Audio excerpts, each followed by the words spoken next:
Ang tanong ng ating taga-subaybay, Idol, ano ba ang ibig sabihin ng letter H sa isang alahas na ginto? Ngunit nais ko pong malaman nyo na hindi porke may letra ang isang alahas na nakaukit, yan ay ginto na. At yan po ang ating tatalakayin sa video natin ito. Lamang ang may alam.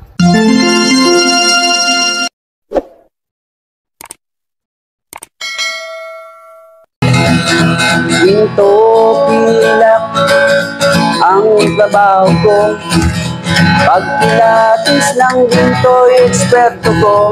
Magandang panahon po sa inyo mga kaibigan ko, dito po sa ating channel, More Than Treasures. Kumusta po kayong lahat? Nawa po ay nasa mabuti kayong kalagayan at laging ligtas sa anumang sakit at karamdaman. Sa video po natin ito ay atin pong pag-aaralan ang isang katanungan ng ating taga-subaybay. Ngunit bago po yun, shoutout kay Janilio de la Cruz. So, shoutout po sa iyo, Idol. At sa katanungan ng ating masugid na taga-subaybay na si Jonathan Florida. Ang tanong po niya ay ganito, Idol, anong ibig sabihin ng letra na H sa ginto? So, tinatanong po niya kung ano po ang ibig sabihin ng letter H sa ginto. Kalimitan po nito ay sa alahas, kwintas, bracelet, singsing, hikaw. Diyan po nakasulat ang letra ng alahas. Ngunit nais ko pong sabihin sa inyo, mga ka-More Than Treasures, ang letra na letter H ay hindi po batayan para sabihin natin na ang iyong alahas na hawak ay ginto.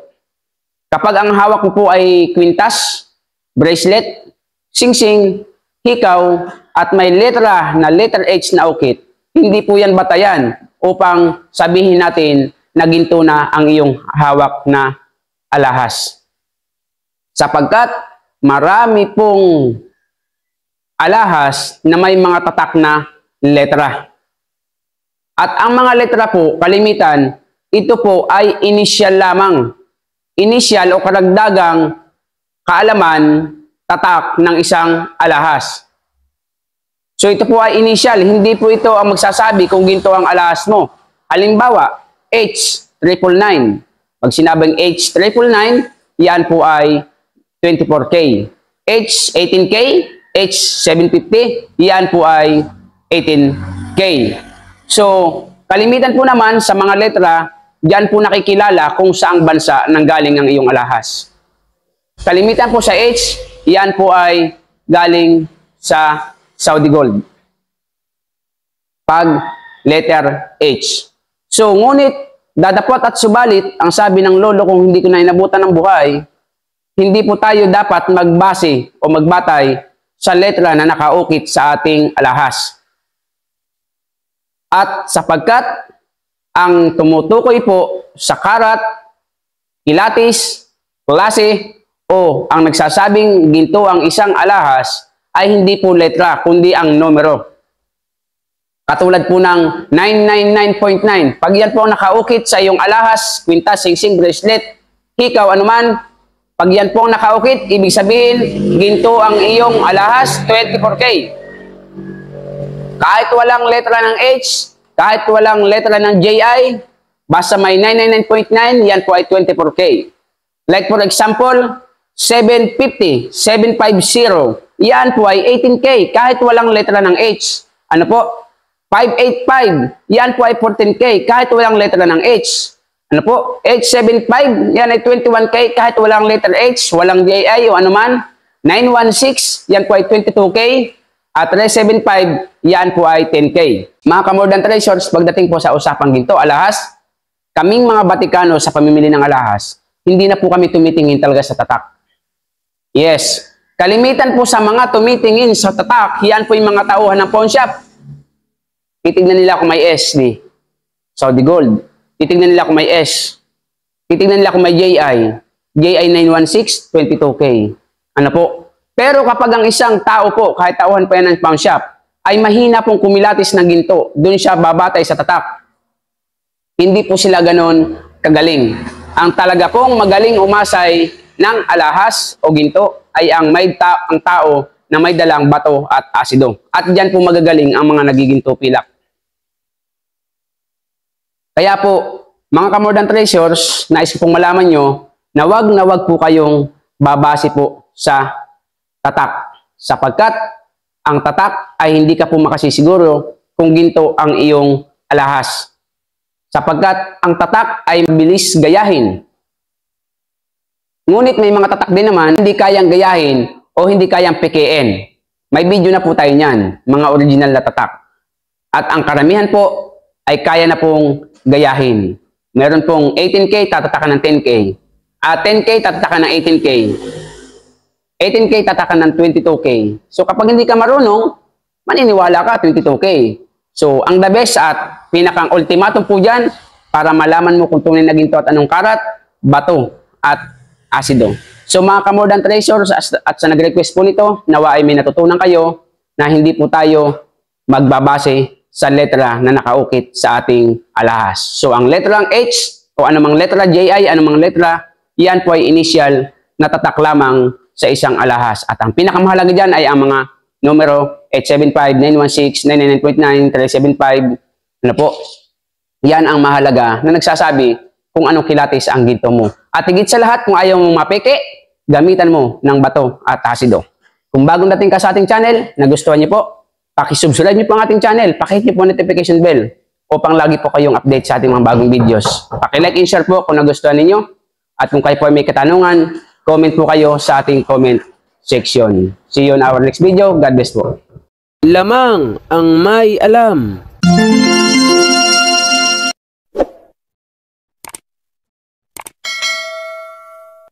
Ginto pilak ang trabaho ko.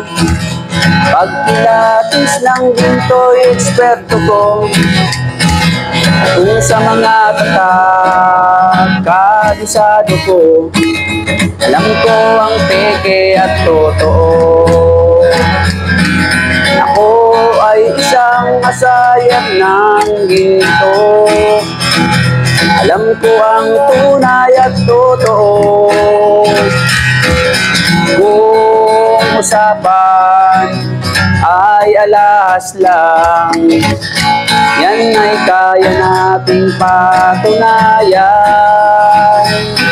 Ako ay alahero at asayer ng ginto. Alam ko ang tunay at totoo.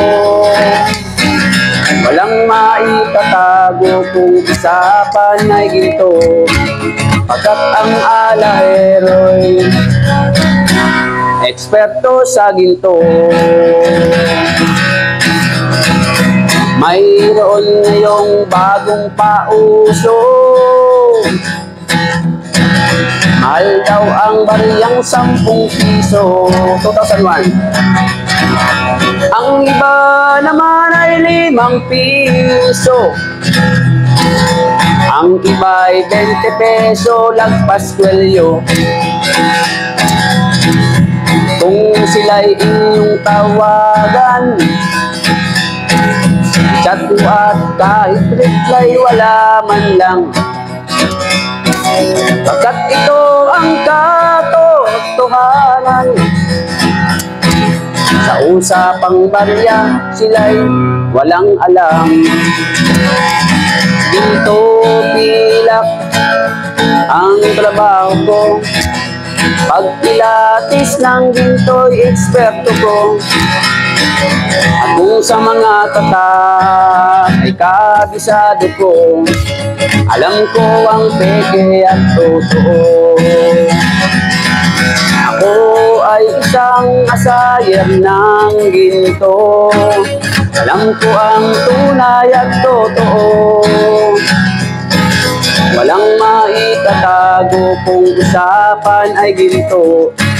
Pagkat ang alahero'y eksperto sa ginto. May mga taong akala mo ay may alam. Sa pagkilatis ng ginto ay nakikialam. Ngunit ang kanilang ginagawang paraan ay napakalayo na sa katotohanan. Ginto pilak ang trabaho ko. Pagpilatis ng ginto'y eksperto ko.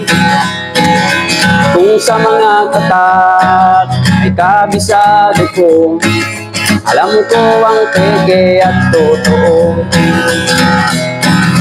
Ako ay isang asayer ng ginto. Alam ko ang tunay at totoo. Kung usapan ay alahas lang, yan ay kaya nating patunayan. Ako ay alahero at asayer ng ginto. Alam ko ang tunay at totoo.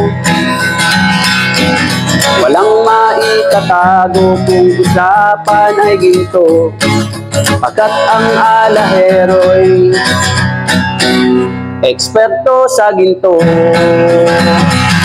Ginto pilak ang trabaho ko, pagpilatos lang ginto'y eksperto ko. Kung sa mga tatak ay kabisado ko, alam ko ang peke at totoo. Ako ay isang asayer ng ginto. Alam ko ang tunay at totoo.